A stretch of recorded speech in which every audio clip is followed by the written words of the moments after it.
Great thanks to Libby, Professor Libby Porter, for joining us this morning, particularly that she joined us from Australia. So I'm not quite sure what time it is there, but I think it's early to late evening. I know that in a way because I can see that the cricket's been on overnight, and I can see that the Poms have taken a bit of a bashing, I think, on the first day.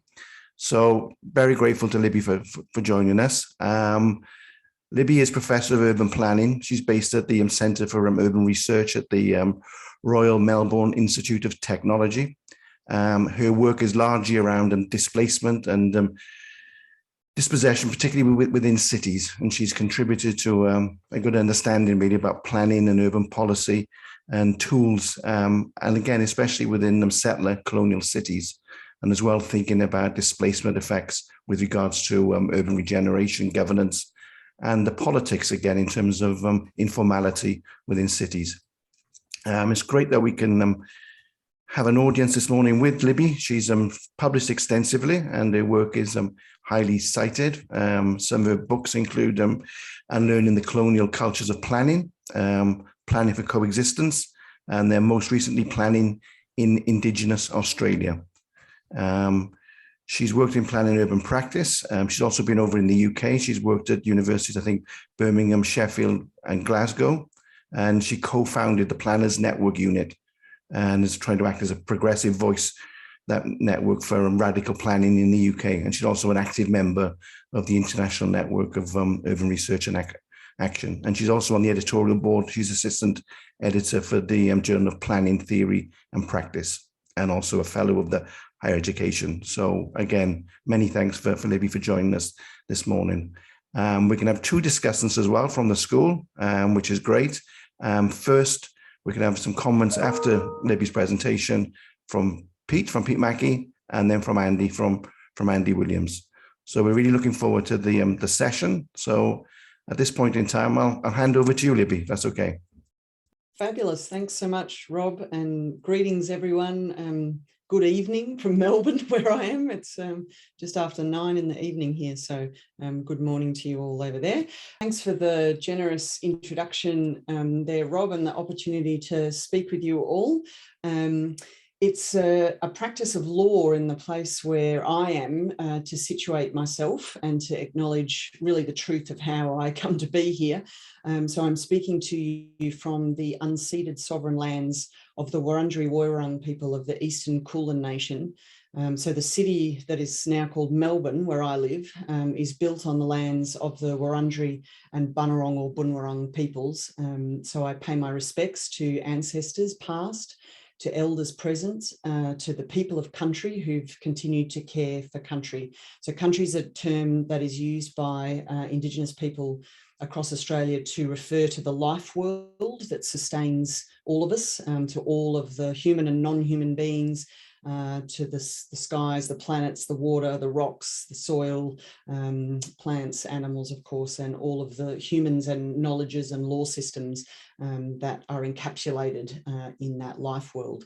So I pay my respects to country, to honour and acknowledge country as a life world that sustains me and my family, and to acknowledge that as an uninvited guest here, as a person descended from colonisers who is a coloniser herself, it's a very important way of paying respect and to honouring the way in which I come to talk to you from this particular position.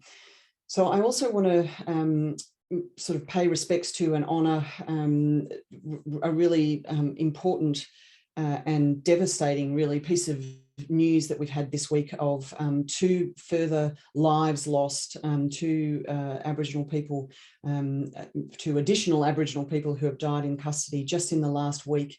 A woman was killed being transferred to the Dame Phyllis Frost prison just here in Victoria, just down the road from me, and another person, Aboriginal person in Northern Territory, which makes 5 people who have died in custody, Indigenous people who've died in custody in just the last month. And yesterday we reached the very grim figure of 500 Indigenous people who have died in custody in the past 20 years since the handing down of a very famous Royal Commission into deaths in custody, which was of course supposed to end all of that pain. So I'm going to refer to this a little bit later on in this talk, and just want to foreground my presentation with respect and honour to those people who've lost their lives and their families in such pain.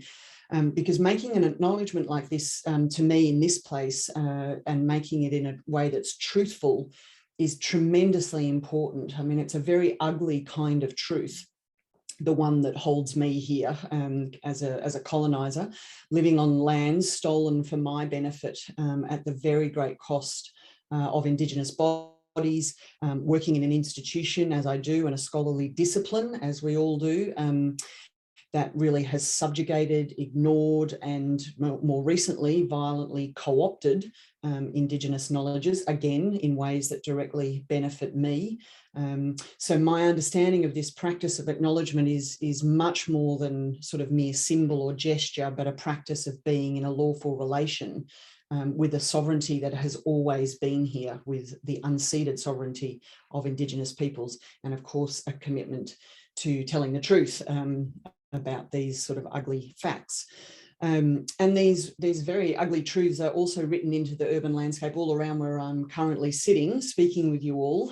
So in this seminar, what I thought I would try and do is present some of these stories and events and happenings that are occurring in my home city, and examine really what they might teach us about what I want to call the precarities of dwelling that operate in the settler-colonial city, and how thinking with settler-colonial urbanism as a lens onto understanding, contemporary phenomenon in cities, which are, of course, much more widely experienced than just here in Melbourne, can sort of can teach us about and help us understand and explain what's going on. And so while these sites and stories are located here in Melbourne, I think they'll speak to other kinds of places familiar to you in perhaps your own context in the UK, but also perhaps in other research sites that you're engaged in. And I also, I guess, want to acknowledge that this presentation, as I suppose all our work does in the Academy, rests on the work of many other people, also too many to name here, but just a shout out to my colleagues and intellectual guides whose thinking so much informs my own. Really a reminder that none of us think in isolation or on our own terms, but in communities of scholarship and action. So to begin with a little story that tries to contextualize the urban context where I'm really speaking from, and there's really no better way to reveal the idiosyncrasies and violences and contradictions of settler-colonial Melbourne than this building in this photograph. In what I would frame here, very much following Tucker Nyang's work as a settler move to innocence. This is a building, and I'll talk to you about how it is so, that is as a way of sort of signifying Melbourne as an Indigenous city without ever transforming any of the structural or symbolic violences that render it into a settler city. It's kind of like having your cake and very much eating the entire thing and the icing too. So this extraordinary building on this slide here was revealed to the city in 2015. It was part of a large-scale redevelopment of an old brewery site at the very top end of the city's main thoroughfare, Swanston Street. And the face in the facade in the front of the building that stares down the street is that of William Barrack, a Narangita, which means head or leader of the Wurundjeri people, who are the traditional owners, the custodians of much of Melbourne. And William Barrack lived through the early contact period of colonisation here. And the building itself is a reasonably high-end residential apartment block, private housing with a sort of smattering of commercial uses, retail uses on the ground floor. And it's a very striking feature in Melbourne's urban landscape. It literally looms at you over the top of these other buildings. My office is just to the right here of where I'm taking the photograph. And so my office building literally almost looks out on it, and Barrack's face stares down the main thoroughfare of the city of Melbourne, of the kind of civic spine of Melbourne. But it raises some very interesting questions about the nature of Wurundjeri coloniser relations here in Melbourne and more generally Indigenous settler relations across the country. So here's an important leader, a land rights champion for his people. He lived, as I said, through that kind of early contact period, that frontier period, and became a very important champion for his own people's rights. And here he is, rendered into the facade of a private apartment building on land that was stolen from his own people through the process of settler-colonial urbanisation, all done in the name of recognition and reconciliation. Very much the work of an architect who was intent, a white architect, who was intent on, as in his words, making visible indigeneity in the city. And at a very interesting public forum discussion where the building was unveiled, the lead architect, Howard Raggett, described the image as filling the void of absence, quote unquote, that he diagnosed had been the plight of Aboriginality in the city of Melbourne since its founding, really, in 1835. And of course, that absence is, in a sense, true, because the invasion of this place where I am now, that I benefit from, was one of the most rapid in British imperial history. The town of Melbourne was established smack in the middle of the best places on the river, Birrarung, that is now called Yarra, on important Wurundjeri meeting places, on important Wurundjeri food sources, where colonisation destroyed very rapidly within a space of about 15 years. All of those food sources completely disrupted access and mobility to land, of course, the spread of disease very rapidly, and of course, just straight up murder, decimated populations. So Wurundjeri as a nation and the wider, what we call the Kulin Nation people, were very heavily policed, often driven through streets at gunpoint. And by 1840 were prohibited from coming within 20 miles of the developing township, a line that was heavily and very brutally policed, somewhat signified by this this early colonial artwork on the slide here. So William Barrack was a teenager at this time. So the subject of Barrack himself and his life became a selling point for the building in what I'm describing here as a kind of archetypal move to innocence, as this quote shows. So this is the architects talking about wanting to smooth over the deep fracturing work and violence of colonisation with a promise of reconciling deep time, or reconciling with deep time. I would suggest rather sort of titillating the settler imagination with a false promise of authentic connection and creating an object that we can point to and say, see, we've recognised and we've reconciled and it's okay now, we've become a city that's fully itself, that fully understands its roots. By making this kind of enormous big visual statement of recognition, one that is literally a facade, reiterates and deepens what Goenpul scholar Aileen Morton Robinson has identified as white possessiveness. So this is possessiveness of both land itself in the form of property entitlement, as well as of the deployment of an image like this as an intervention in a contemporary practice of reconciliation. Because of course, recognition and reconciliation in this settler context is not at all what this building is about. Hardly anyone knows who William Barrack is. I mean, he's a largely unknown figure in the history of contemporary society of Melbourne. And there's in fact no explanation or identification given to any viewer of the building down on the street or taken from, or at the War Memorial. This is the image taken from the War Memorial, a kind of view of Barrack's face across the city. The foyer of the building is entirely given over to a celebration of kind of Aussie beer culture because it's the site of a former local brewery. So the only reference on the building, and it's a very curious one, to the identity of the face on the building is a sentence rendered in enormous braille letters, silver discs that sit just under his chin, so 2 or 3 stories above the ground, completely unreadable, of course, to anyone who reads braille, and it says, "Wurundjeri, I am who I am." Now, my point here is not sort of to poke fun at architectural nonsense, although that, of course, is a thing, but really more to kind of set the scene of the sort of dispossessory intent and ongoing practice of settler colonialism, literally written into the fabric of the built form here in Australia. So I think this is a really important story for understanding this kind of slippery practice of contemporary recognition in Australian urban life in ways that kind of deepen the extraction of wealth through private property development from stolen land.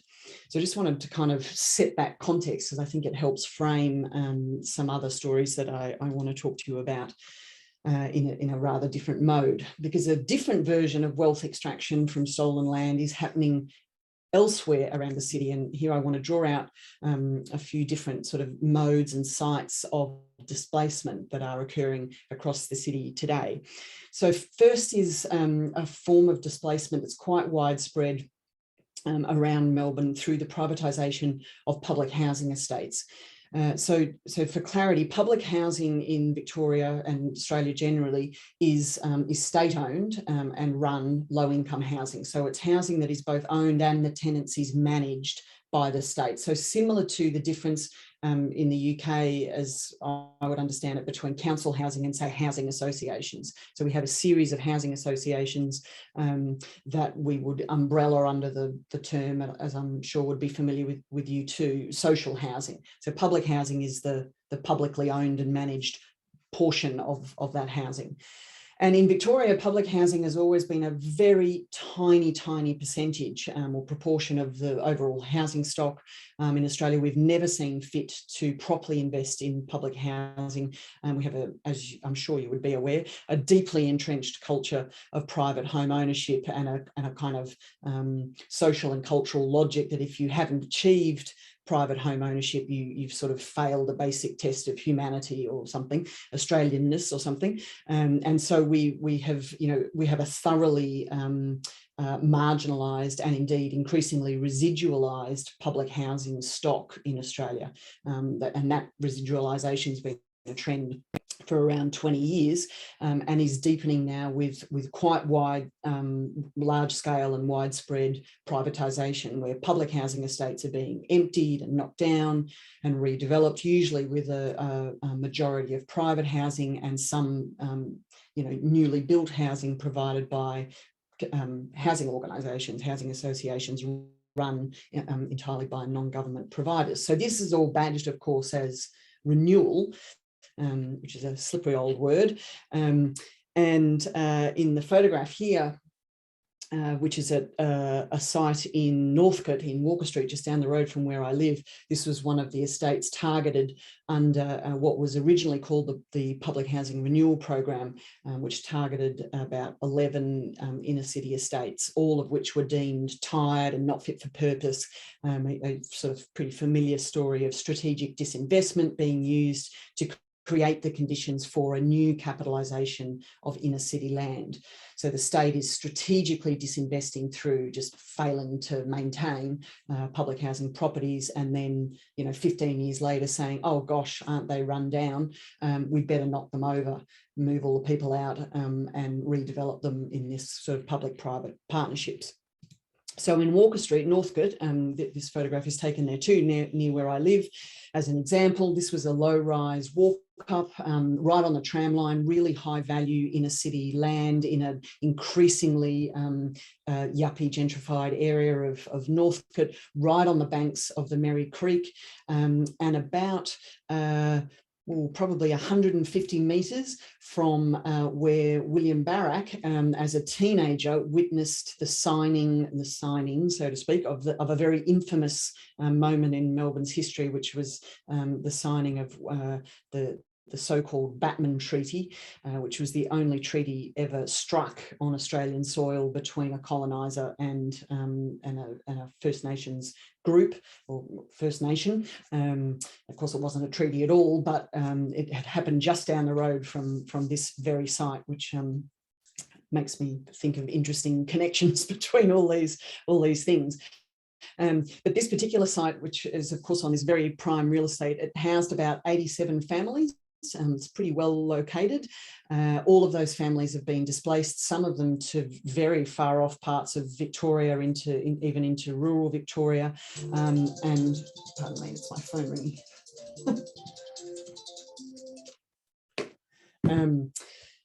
Some of them to right to the edges of the city, to the outer peripheral estates of the city, and beyond.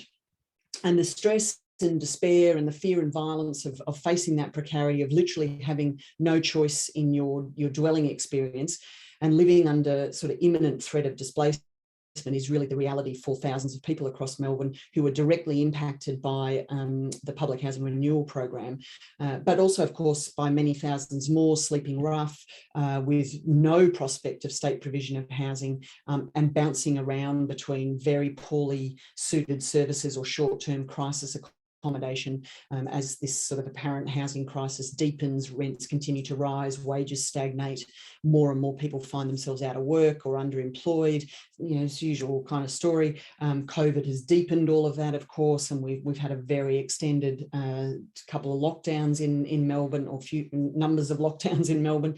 Felt like one really long one across 2020 and 2021. So we've seen this kind of play out in quite concerning ways. Of course, this provides a massive windfall for private development or private developers, and was very much lauded around the local real estate news outlets and the sort of investor architectural mags as a sort of golden opportunity for developers. So here's an investor magazine talking about, the state's going to flog off dilapidated public housing and developers are invited in. Residents, meanwhile, are handily displaced by the state to remove any encumbrances to development. And invited into a variety of kind of invitations to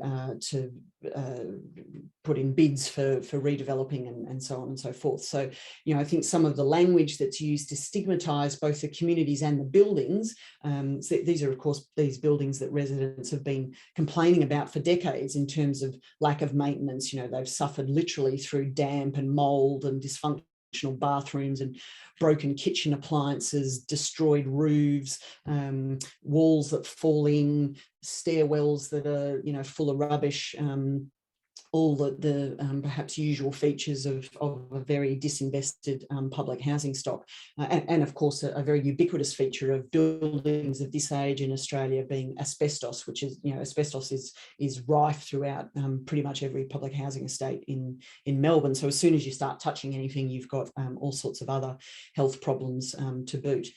So that was the program that was initiated back in 2017. In the very latest version of this policy, in what's been called the Big Housing Build, this was announced last year, to very much crowing about how progressive the Victorian Labor government is, as a very large investment supposedly in social housing. In the first phase of it, the phase that's I've just described briefly here, around $530 million was targeted to redevelop public housing estates around the kind of high value areas of that sort of inner ring of Melbourne, really inner and middle ring of Melbourne, also framed as dilapidated, no longer fit for purpose public housing estates, also having been subjected to long-standing disinvestment and lack of maintenance by the state over some decades. And the idea, the model that this latest iteration of this is, of course, to displace all the residents, much of which has already occurred. There were around 446 public dwellings on these sites that are noted here on the map, all of the residents displaced. And then the buildings would be demolished and new private-public partnerships would be, invented, and community housing organisations, in your language, housing associations, would deliver or manage the social tenancies in these new developments. And of course, it was touted and is still touted as a massive investment in social housing. We'll get, enormous uplift in the numbers of new social homes that will be delivered. The government made various announcements and ministers put on hard hats and cut ribbons and did things like that. But of course, what they never count is the number of homes that got demolished to deliver the new housing. So in this particular phase or stage of this program of the big housing build, we spend $530 million, and the overall uplift is 54 homes, which makes for a pretty expensive house by my calculations. So again, this represents a really massive windfall for private developers. So here's the Urban Development Institute of Australia getting its members very excited about the opportunity in a seminar back in March to learn about the immense opportunities presented by Victoria's big housing build for their development, and the possibility of partnering with community housing organisations to deliver these new developments.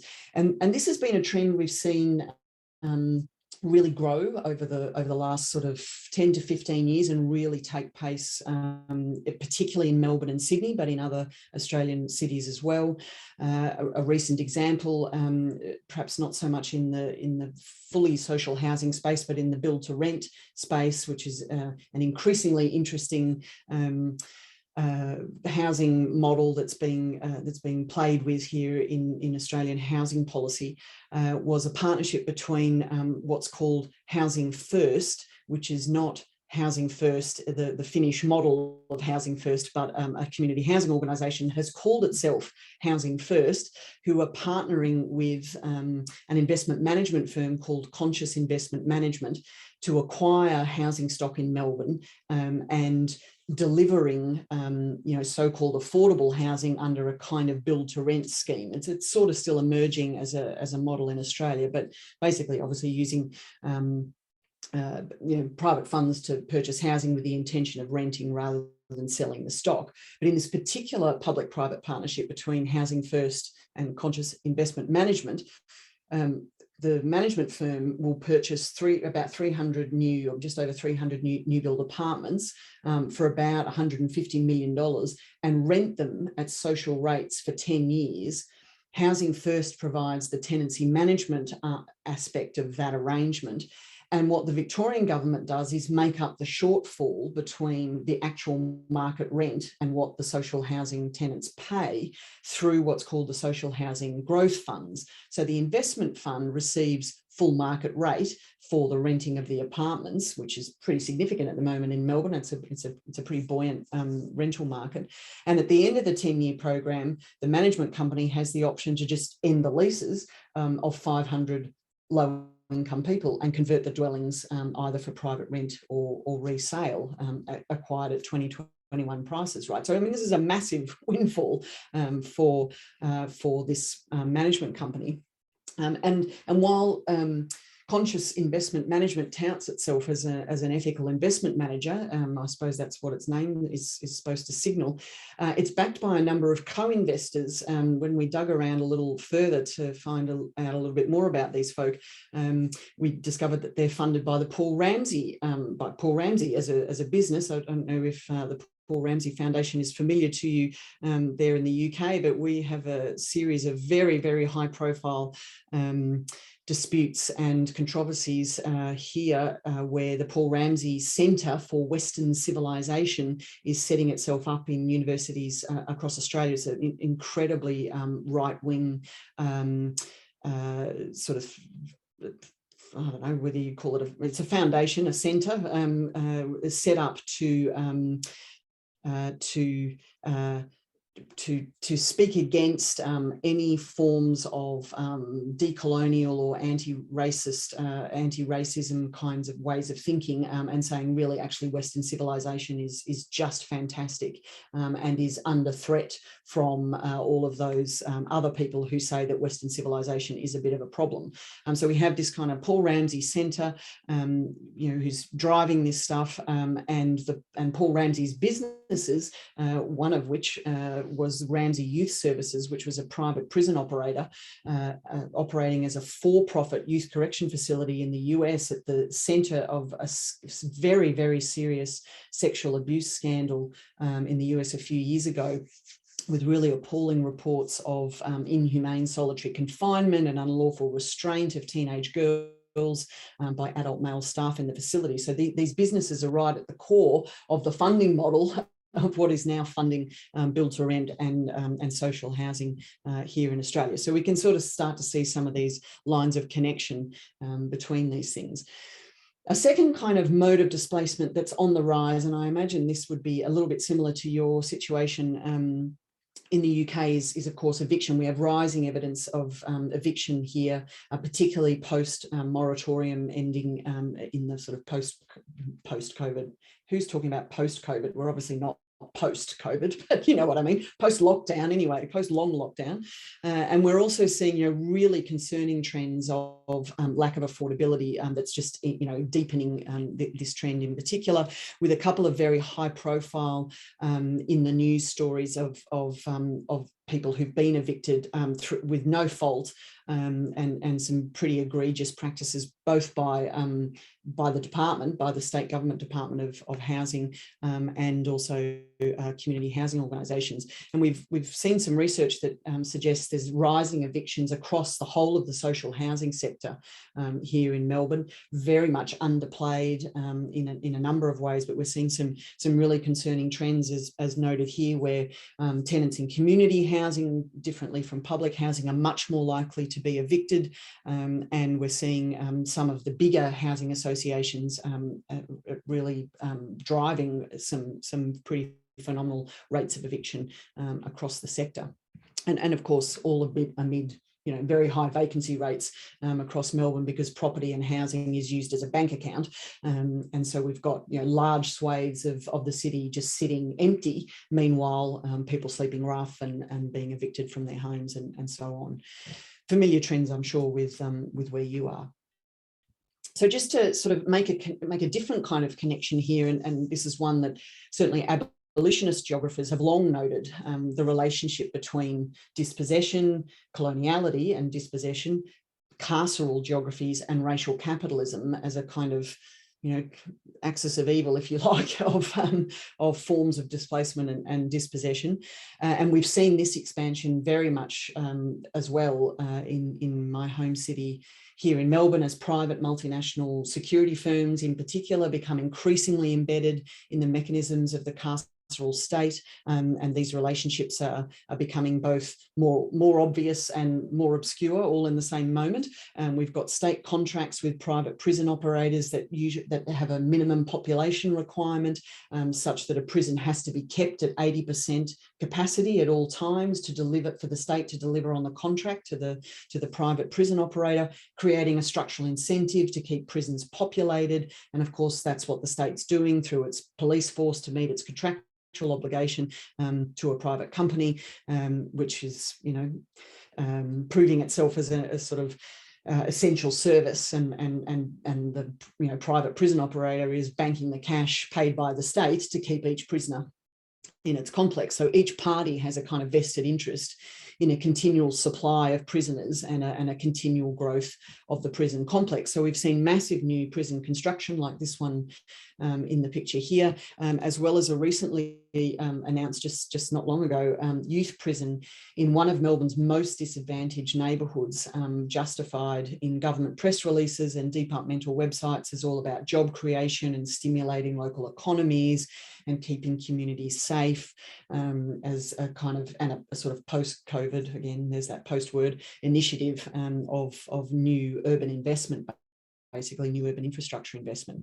And of course, the incentives that drive the growth in prisons, and it is a very significant growth in prisons, both in terms of number of beds. So we've seen massive increase in the number of prison cells across Victoria, but also a massive increase in the amount of public expenditure that's going to build and service prisons, whether that be directly publicly provided or by paying private providers to deliver them. None of that growth is coming, of course, from a growth in crime. In fact, quite the opposite. There's a decreasing amount of crime, the decreasing crime rates. It's well documented in Victoria. but I'd suggest are a much more worrying and toxic and very deeply racialized mix of profiteering combined with a kind of logic of banishment, of banishing certain kinds of people from the city and warehousing them in prisons, presumably waiting for them to either die or just exhaust themselves from the phenomenal violence of this process. So here in the state of Victoria, where I am, where Melbourne is, the prison population has more than doubled in the past 20 years. And of course, returning to, you know, that sort of original dispossession moment, around 9% of people incarcerated today in Victoria are First Nations people. They make up less than 1% of the population, but are around about 9%, it fluctuates, of the prison population.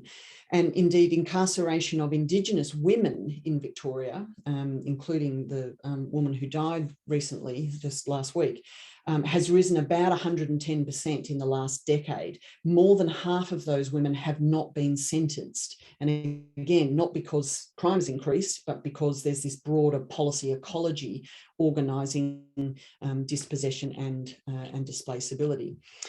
And of course, you know, Ruth Wilson Gilmore, among many others, but Ruth in particular in Golden Gulag, has really observed this phenomenon and really laid out, you know, how the history of the modern prison is really about organising how to manage and control and constrain the people who have been deemed displaceable and banishable, right? And in fact, Wilson Gilmore says in her book, on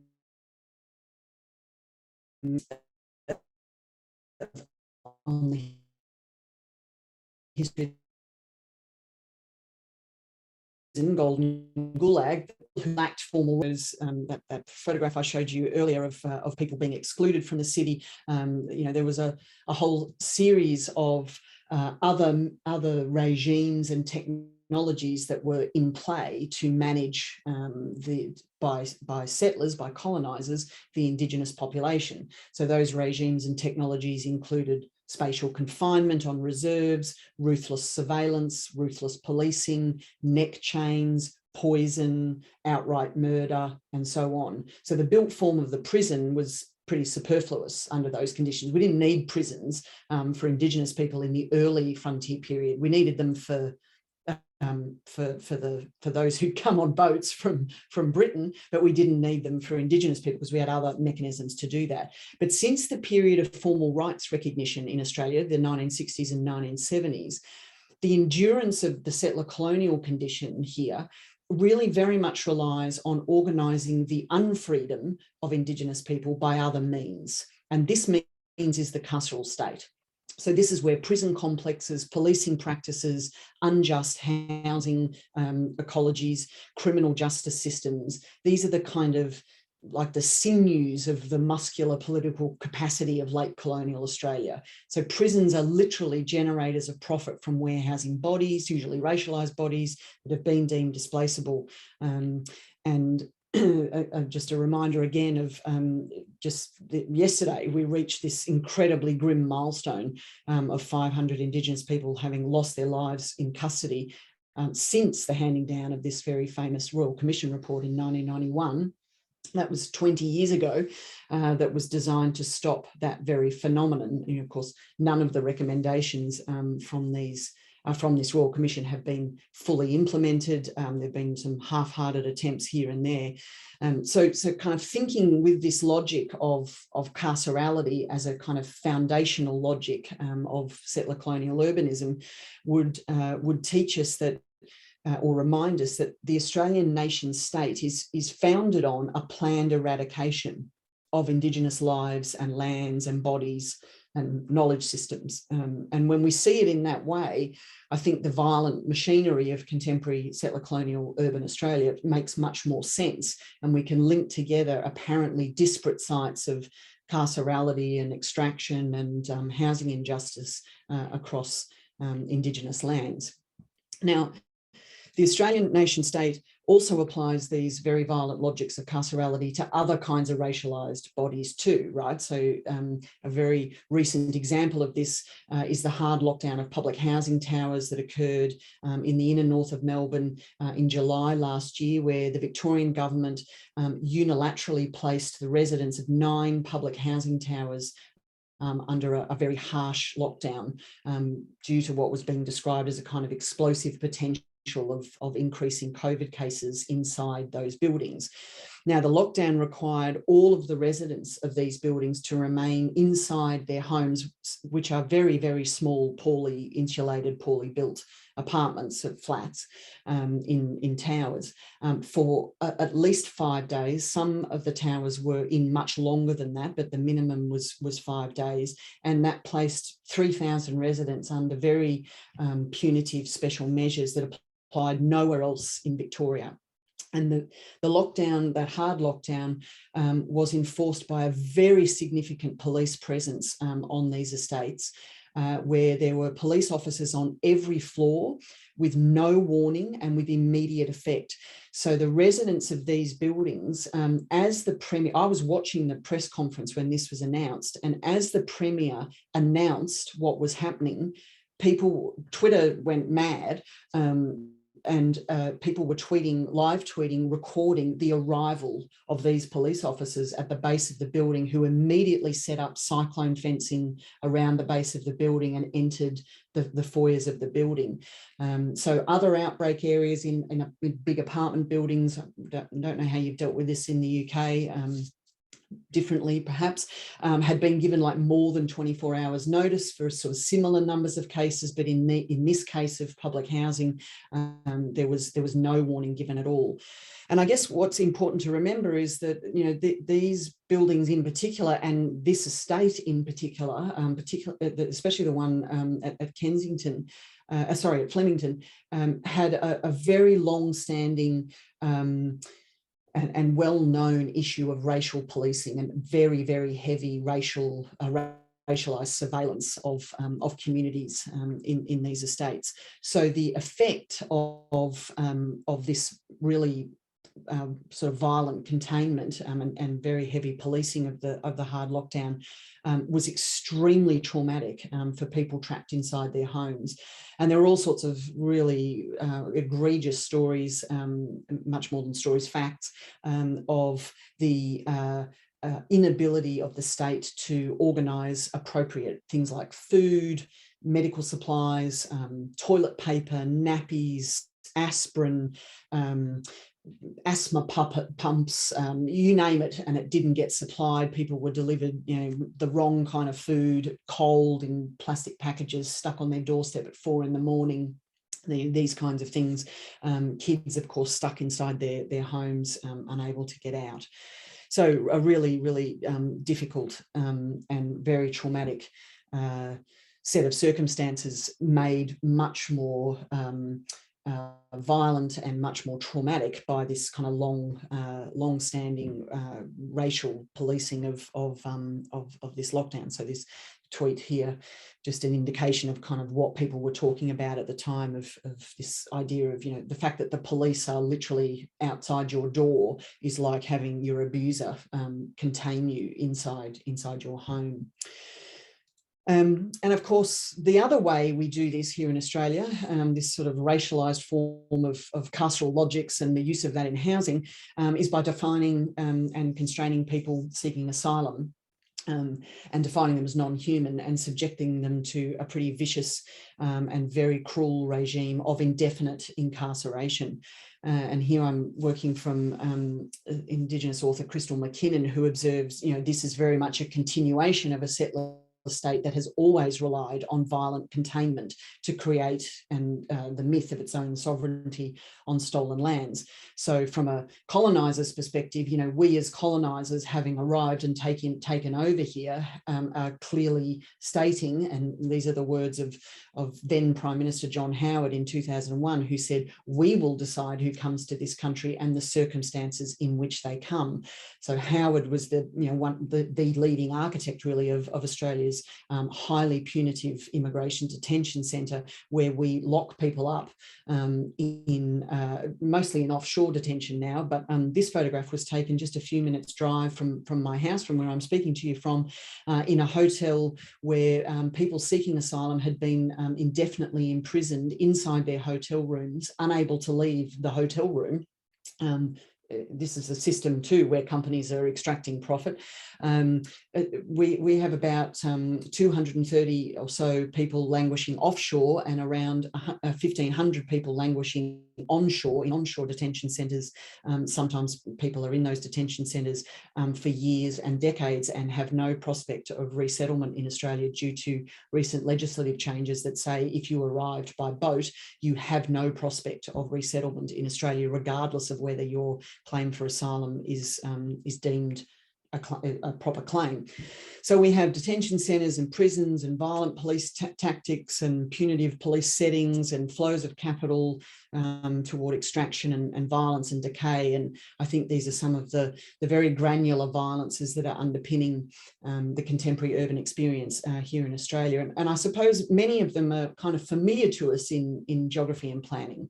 You know, they touch on familiar themes of displacement and gentrification and, you know, capital extraction, privatisation, neoliberal urbanism. All of those things are kind of there, right?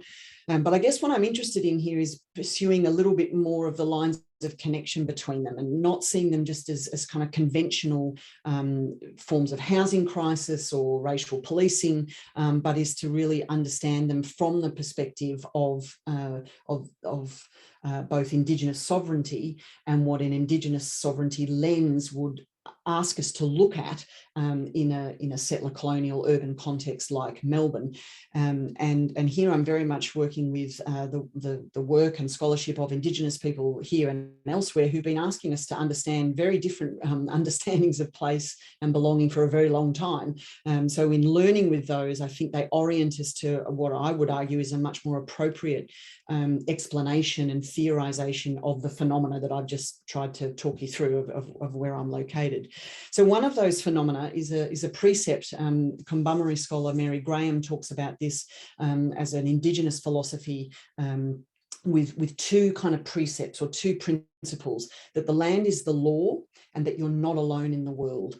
And so I understand this to mean that the rightness of the way we're situated in a relationship of belonging originates from land itself, and that form of belonging is fundamentally relational. None of us, human or other than human, exists outside of our relationships with each other. And other Indigenous authors, of course, have talked about this as well. Aileen Morton Robinson conceptualises a kind of ontological belonging of First Peoples, where belonging is a form of being, and belonging is actually carried in the materials of flesh and skin and soul, which is a quite different form of understanding of my culture's understanding of belonging, which is much more coordinated through, you know, forms of citizenship or property. So belonging is transactional or contractual rather than relational. Now, colonisation is, of course, a very violent attempt at disrupting and dispossessing those relations of seeing, you know, law coming from land and of seeing oneself as never alone. Indigenous author Irene Watson would remind us that the housing crisis here in Australia began in 1788. So here in Melbourne, it began in earnest in 1835 when Batman sailed up the Birrarung and brought guns and sheep and a sense of entitlement and said, you know, I'm going to create a town here. But even in so doing, that understanding of belonging and the form of country that I acknowledged at the outset here does not go away. The people of country have not gone away. Indigenous people are still here. Their sovereignty was never ceded. It still exists. We've tried to eliminate it. We work pretty hard at doing that, but it is still here. So I think learning with that kind of philosophy helps us maybe think through different kinds of relations that are really impacted by and broken in many instances, or very much eroded and damaged by dispossession and displacement, but are nonetheless not ended by dispossession or displacement. They endure. they endure in the face of violence, but they nonetheless endure. And so I think that gives us a bit of a different lens on what's at stake when we might think of housing or, over-policing or carceral geographies in a settler-colonial space. And that's why I want to use this concept of dwelling, because I think dwelling helps us think through practices of being emplaced within life worlds that hold us up. And I think they do that with by signalling the sort of expectation of a life that can be well lived tomorrow and well lived the day after that. So it has a kind of sense of a future to it. And dwelling is, I think, very much a generative practice. It's a practice of becoming at home, of staying put, of being emplaced in conditions that help you stay emplaced, of course, and very much radically exceeds, norms of private property or specific types of built form. So dwelling can be conceived as this, as I say, being emplaced within a life world that holds up an expectation of a life that can be well lived tomorrow, and offers, I think, a much more expansive vocabulary. And here I'm thinking with someone like Lauren Ballant, who and I'm quoting, describes a more capacious range of activity oriented toward the reproduction of ordinary life, end of quote. So dwelling is much more than simply having shelter or having a place to call home or having citizenship or anything like that, but this much more capacious and expansive understanding of what it means to be at home, of what it means to belong. And there's lots of people that have been talking about this, of course, within our own fields, and that work is tremendously important, drawing attention to dwelling as a kind of continual generative practice of being and becoming. So I think this is kind of a helpful way, for me anyway, of thinking through what's going on in the forms of displacement and dispossession that are underway in my own city, but also for thinking through what they might signal for a kind of politics in the face of those types of displacement and dispossession. Because to me, they signal, because they suggest something much more than simply being housed or having good social infrastructure or having better policy or having better procedures that displace people, right? They signal that we can't resolve injustices around housing or carceral logics or whatever, simply within the systems that contain those logics. We can't simply do things through recognition or inclusion or property rights or forms of access to shelter or legal justice, the stuff that's the mainstay of the settler state, and indeed I would argue of categories in urban research and especially urban policy. We can't solve them through that if we're thinking with Indigenous philosophies of sovereignty and Indigenous understandings of original forms of dispossession that then give us a different lens on what's going on here. So I think in that sense, dwelling is a practice that needs sustenance to continue to be emplaced, right? It requires conditions that enable security, ontological security, that tomorrow I will be okay, tomorrow my life can be lived in good ways, and that I can continue to reproduce myself day in, day out through my life course, and that there are relationships that are really fundamental to that. So the stories that I've told, I think, are kind of instances of a really profound rupture of that capacity to dwell, where all these types of urban development phenomenon like privatization and urbanization and racial violence and all of those things are unpicking or taking apart in very classed and gendered and racialized ways the proper capacity to be able to dwell on one's own terms. And so we get displacement and eviction, incarceration and all that stuff. And yet dwelling is continuing in the face of those violent practices of attempted erasure and dispossession and displacement. So I think this kind of, thinking in this way helps us understand that that rupturing isn't necessarily final. It's pretty damn damaging.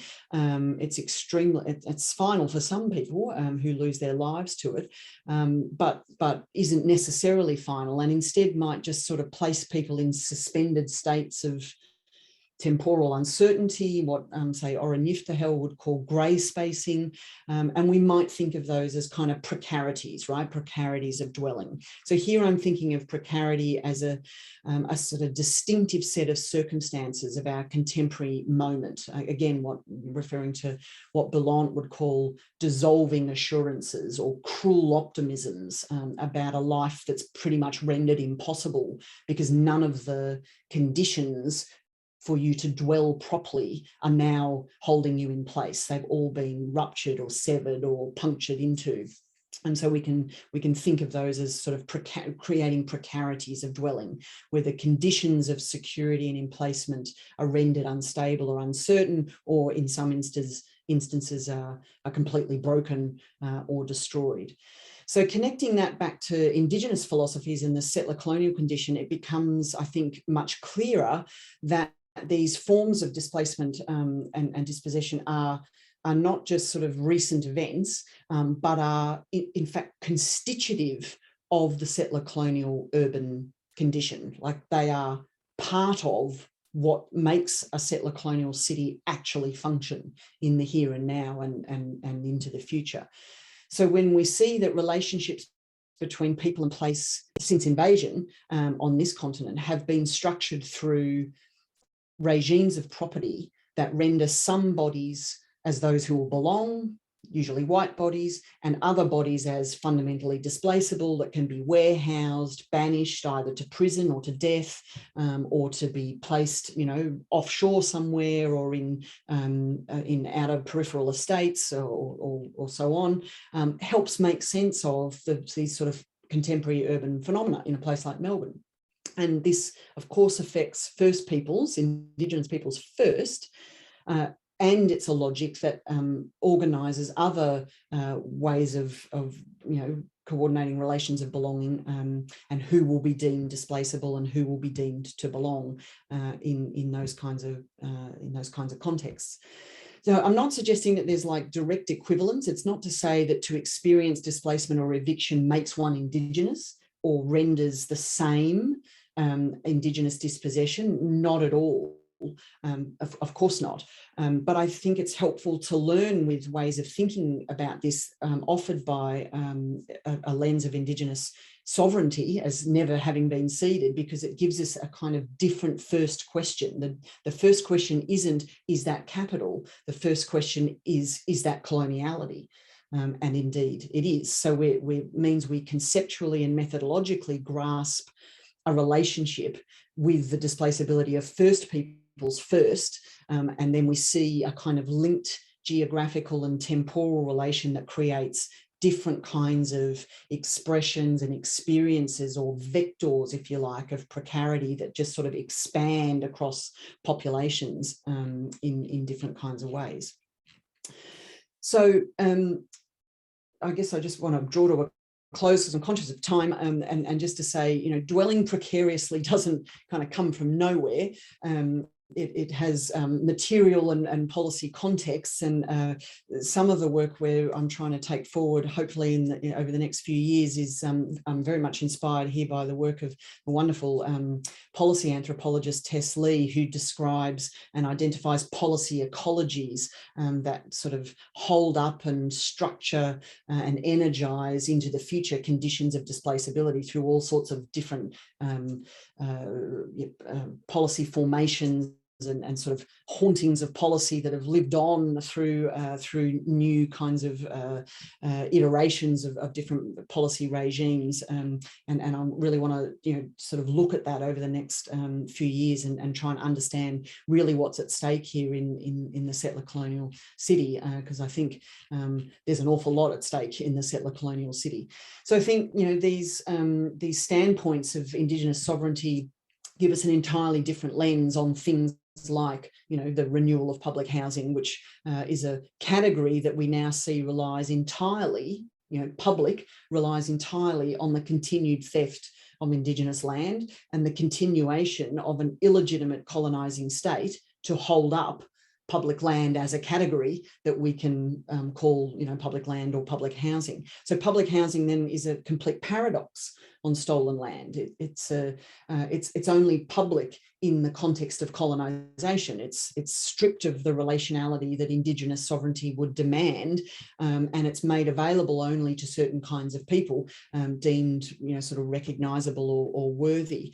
And of course, its sale is, and it's being wrapped up in all these endlessly tricky financial manoeuvres and gestures towards private developers and so on, is egregious, of course, but in arguing against it, and as someone who works a lot in housing justice activism, we find ourselves constantly kind of energised into re-coordinating our claim back to, the illegitimate settler state, which is just simply re-coordinating a claim for more and more dispossession and displaceability and banishment. So I think it again gives us a different lens onto, well, what might be the kinds of politics that we might bring to forms of displacement and dispossession that might be different from the ones we think we should be doing. So look, there's lots of other lenses that we might bring onto all of those stories. I might draw it to a close there and see if we can sort of tease them out a little bit in some discussion. But thanks very much for listening, and really looking forward to some conversation. Thank you. Many thanks, Libby. You've told us you told us some really compelling stories in a way, some very worrying, concerning stories. Yeah. And highlights a lot of issues. And as you mentioned, highlights a lot of issues for us really within the school, thinking about, we're looking at human geography, looking at urban planning and urban design as well. And it really crosses over some of those themes within the context around, around housing, etc. I'll start off, I'll hand over to Pete for some first reflections on the presentation. Pete. Thanks, Libby, and thanks, Rob. That was brilliant. I mean, Libby, we had a brief chat before I started, and I said I'm going to give apologies because I probably won't follow half of what you say. Let's make that 3/4. I just learned so much. In your presentation, and I'll take away an awful lot into my thinking. And a lot of my comments, it got to kind of 3/4 of the way through, and then you really hit my thinking with the kind of where you pulled it all together and said, by the way, you've probably been looking at this through these individual lenses of the different systems that are failing, but actually we need to look at this through a very different connected lens, a colonial lens. So forget everything that you've been thinking about, these failings of the different systems. And I definitely fall into the trap with my research of focusing on these very narrow systems. So apologies that some of my comments are going to fall right into that trap, but I'll take away the lessons from you. And part of that relates to the context in which we do our research. But what I actually wanted to start by saying is, look, I've done a lot of work with Australians and Canadian colleagues and been to a lot of conferences with those folk. And your opening to your presentation, where you gave this honest and articulate account of the ugly truths, as you describe them, of colonialisation and the unceded territories that you're talking from, was by far the most articulate and honest that I've seen, because I have seen a lot of people talk that through. So I think that was fantastic, and other folk may not have seen that sort of explanation at the start of the presentation, but that was fantastic.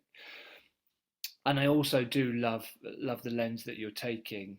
So this settler-colonial lens through which to look at displacement is wonderful, because it forces us to look at as you described, the connections and the relations between these otherwise potentially discrete phenomenon. And you talk about these discrete phenomena of displacement, of renovation, of public housing, of evictions, and often they are dealt with discretely, and forcing us to look at the connections through a colonial lens is wonderful. And I did at one point, I wrote down, well, Libby, you're talking about gentrification here. Have you not used the word gentrification? You even described Neil Smith's rent gap and you never mentioned it. And Wonderful. And you kind of just look, that's been and gone. We need to move beyond this. So well done, but it dismisses half of my comments there. Two or three things that I would just It definitely still has a role, Peter. Definitely still has a role helping us. we're moving beyond. But I do, just to dwell on a couple of the really interesting specific points that I picked up on, is that Leilani Farhar's kind of big agenda around the financialisation of housing, which in so many Australian cities is a major problem, and the way in which you kind of unravelled that and brought in this colonial lens, which hasn't been applied. Leilani's not talking about this, and she's the big driver around kind of questioning the financialisation of housing and their role in both kind of providing public housing, but also undermining any public housing provision. I think casting a colonial lens on that, there's a long way to go. And really just the kind of the broad question or the broad point I would take away is, look, we need to question where the money is coming from. And, in the academic sector, we do that with our pensions. That's the sort of thing we're starting to do with a sustainability lens, but doing that through this colonial lens. Who do we want involved in the provision of our housing markets? And Leilani's, her best comments that I've seen her make is, look, governments need to show up. That's what she says. Governments need to show up because they're the ones that can intervene, and they're the ones that can actually have a role in changing the way the market works. And as I say, you're adding to this a colonial lens or asking us to look at it a bit differently. So fantastic. Then just a couple of specifics around evictions, and it's actually really interesting because the parallels aren't the same in Wales around evictions. So in our social sector, even before COVID, we had this really, really powerful movement that said we're going to pursue a zero evictions approach within our registered social landlords. So that includes kind of our councils, our local authorities, but also these arm's length, still public, not-for-profit organisations. And even before COVID, they were moving towards that really quite effectively. And then COVID just said, right, let's ramp this up by 2 years. And now we basically don't evict from social housing from RSLs, which is incredible. It's incredible and a really progressive step forward. But it very much falls within this, this just looking at an individual system critique. But I thought it was just worth raising that isn't an agenda that's on the cards. Then related to that point, your story about the any number of the stories around the carceral geographies, but the COVID story that happened in a number of cities across the world, who we feel we can lock in, and you only have to look at the news today and yesterday about parties in Downing Street, to know that only applies to some and not others. But it reminded me, I've got a paper I've just published that looked at COVID prevalence rates amongst homeless populations and the housed population. And we found that homeless populations had lower prevalence rates, much to everyone's surprise. And how on earth did we explain it? And the explanation was exactly what you just provided. They were policed. They were policed in the ways in which you described, in a way in which our lives weren't policed. And just as an anecdote, the reviewer, when we gave that explanation, said, but we were all policed. We were all policed. I was like, yeah, did you have somebody knocking on your door every day to check that you were where you meant to be? No. So I think that whole bringing carceral geographies, but again, applying that colonial lens to it is again, really, really powerful. Just a couple of other reflections. There's so much in there. I guess this kind of the where you were kind of ending, and maybe it's a chance to think a little bit more, is the so what question. Where do we go from here? As academics, we still have to get stuck at we've identified a load of problems, some major problems that you've identified, but it's the so what, where do we go? And COVID actually presents an opportunity to disrupt systems when, the crisis literatures, largely from the global south, where we're talking about conflict crises or disasters, natural disasters, actually the literature tells us that these can be really disruptive moments at which to change entire systems, the sort of systems that you're talking about. And I just wonder whether are there opportunities, is there discourse is there debate within government, even state government, about, you know, how do we change this, you know, in a far more meaningful way than putting somebody's picture on a building? How do we go about changing these systems, and whether, you know, does that include some of the rights discourse is around rights to adequate housing, which some countries, some states are beginning to pursue, and what would a right to adequate housing look like through a colonial lens? Because I'm not sure we've questioned, or a post-colonial lens, I'm not sure we've questioned that. And relatedly, there's kind of the government response, but there's also the agency and the resistance and the resilience of folk who are being dispossessed, and whether there's any more that could be said on that. I'm going to stop there. There is so much we could have said. It's fantastic, Libby. Thank you. Thank you, Pete. That's great. We'll take some comments from Andy, and then we'll allow Libby then to respond to both where she would like. And Libby, I love that. I could listen to you speak for another hour.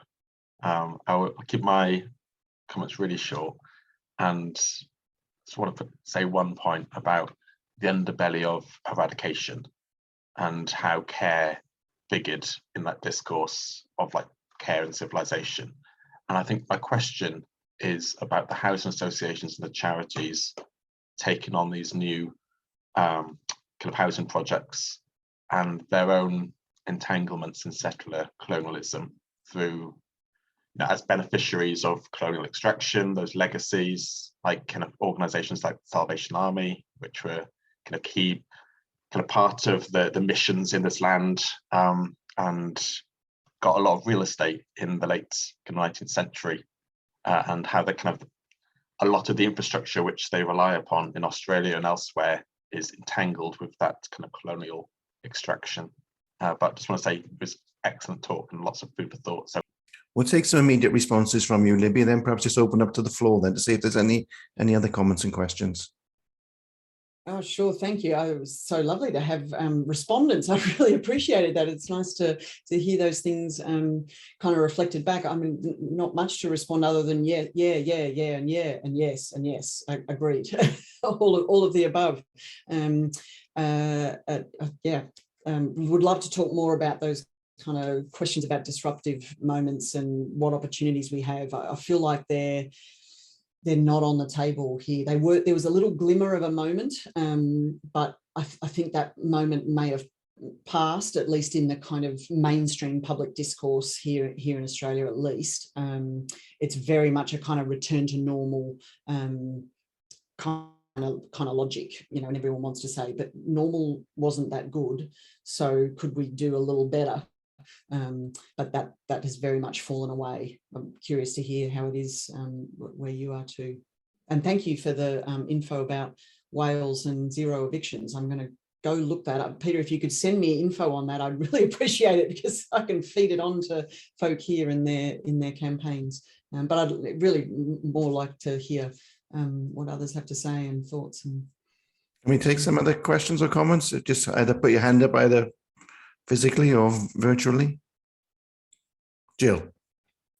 Thanks, Rob, and thanks, Libby. I mean, also just thoroughly enjoyed that. Really opened my eyes and understanding to lots of issues. So thank you very, very much. I suppose I just wanted to reflect on the kind of almost incongruous sort of pattern of the legal obligations that you started with, that we hear and we increasingly see in sporting events, don't you? That acknowledgement of stolen lands, as you say, and you as Pete said, you sort of conveyed that really, really powerfully. And yet the practice, which is so sort of, you know, in conflict with that sort of very public and legal obligation. So I don't know whether that's a question, but it's just struck me as just so incongruous, really. I don't know whether you have any reflections on that. Yeah, thanks, Jill. I think you're completely right. And I think this is where, you know, framings like a move to innocence are so helpful, because it helps us unpack what's really going on in those forms of acknowledgement that are surface only, which certainly Indigenous people here increasingly loathe. because they're so vacated of any kind of actual meaning or genuine relationship, or you know, attempt at truth telling or anything else. And of course, we see them all the time in all sorts of contexts. So they play a very curious role in public life here in Australia. Certainly some people, that makes people feel very uncomfortable for all sorts of reasons. They are in deep conflict with what one might think of as the sort of structural reparations that are really demanded by even doing an acknowledgement, right? So, you know, the fundamental idea of a decolonial ethic, you know, has to centre around, as all decolonial scholars would tell us and activists would tell us, around land back. That's the core of the thing. So if you're doing land acknowledgements without land back, then, you know, you've got a very hollow, empty vessel. It's, you know, it's just noise, really, and that is a deeply prevalent practice.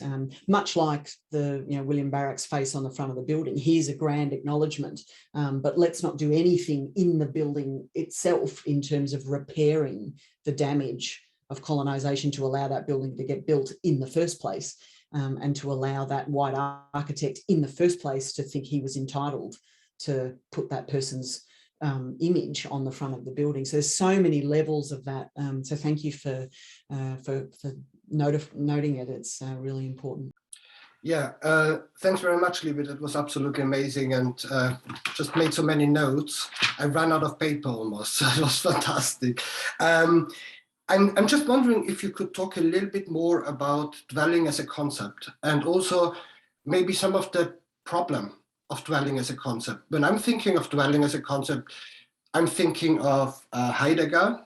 I'm thinking of Heidegger's philosophy, is the way he talks about the relation, human's relation to the environment, to be human as a reflection of one's position within the world. And of course, I'm thinking about Heidegger as a Nazi, right?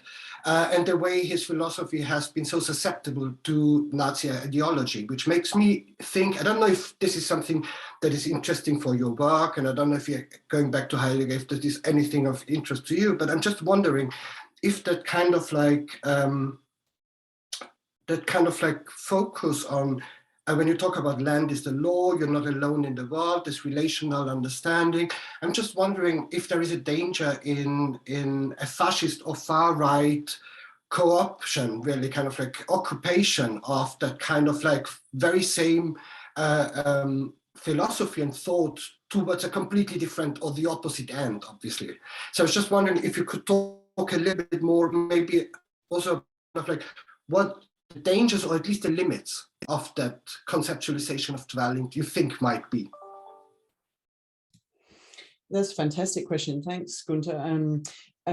Yes, I am thinking a lot about that. I think it is, I think the possibility of far-right, alt-right, whatever co-optation of anything actually is always present. I mean, like it's like writ large, isn't it, in our cities and urban sociality at the moment. Certainly here, you know, we've got like weekly protests in city streets here in Melbourne that are, even though we're not in lockdown, that are anti-lockdown, anti-vax, anti just about everything, that are deeply co-opting of all sorts of strange logics, including land acknowledgements and any number of other things. So that possibility, I think, is actually always present in any of the concepts that we use.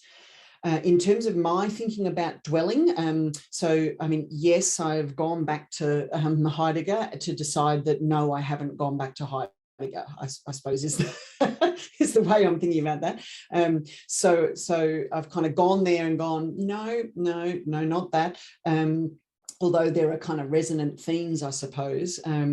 So, you know, really much of what I learn from a relationship with Indigenous sovereignty here, so thinking of myself as a scholar in my practice as having always been in a relationship with Indigenous sovereignty, even when I didn't realise it was so. So this is a kind of, this is a sort of a lens, I suppose, that's kind of blossomed in my own thinking over the last sort of 5 years, a little bit longer than that, but that's really crystallised in that form. Prior to that was very much more a kind of, how do I repair damage that my own people have done here, and translating that, I think, into an understanding of relationship with what is already here really helps unlock what's at stake and what's possible and what isn't possible in that realm. So it's not about say becoming Indigenous, obviously, because that's not okay, because I'm not. And it's not about, if you like, moving into an Indigenous space, which often I get, charged with in terms of, people say to me, oh, but are you saying that like then all housing research has to become Indigenous research or something? And I'm like, no, I'm not saying that. What I'm saying is that if you are on stolen land, you are already in a relationship with Indigenous sovereignty. It's just that you haven't seen it yet. So can you start your practice and framing from that relationship? What does it teach you? It doesn't mean you have to go and know about Indigenous people or work with them necessarily or be in an active relationship, but you have to know yourself in that location. And that's a very different starting point for thinking about housing, which has led me to thinking about dwelling. So the two ways I've been thinking about dwelling are very much coming from that principle of, okay, if I'm here and I'm in this relationship, what do Indigenous philosophies teach me about how I am here? And those Indigenous philosophies teach me that I am in relationship already, and that that country is the source of a form of law that teaches me how to be rightfully in this place. So there's that aspect of things. And then when I think about that in relation to housing, it opens up a form of dwelling that is not exclusively about a kind of, I think what I heard in your worry, Gunter, and I think it's a very reasonable one, is that kind of essentializing of a kind of, and a policing and an exclusionary logic of who can belong and who can't. And for me, the Indigenous sovereignty lens explodes that completely, because it includes everybody in that relationship of belonging. And by everybody, I mean every human and every other body in that relation of belonging. You can't ever be outside of it. So it's radically inclusive in a profound way that I think really speaks back to that sort of, I don't know whether it's ultimately Heideggerian, but the way in which Heidegger's been then used to do exactly that policing work. So I think it just like blows that up, and I love it for it doing that. I don't know whether that answers that a little bit, but yeah, it's a great question. Thank you. Yeah, I'll keep this fairly brief. And I think I actually really loved it, Libby. Amazing. Kind of enjoyed every single moment of that. The Carceral geographies thing, when I saw that kind of the image of the window and what people have put in their windows, reminded me most in the UK of students and universities being complicit in, if I thought of a group that was in serious lockdown and to the point, fences and control, it was students. I suppose universities themselves being really quite complicit in some of this kind of targeting of particular groups. Second comment was that I saw a great TV documentary this week when people talking about financialization in the care sector. That was extraordinary, the amount of wealth extraction that is going on in that form of housing and care. It's quite extraordinary.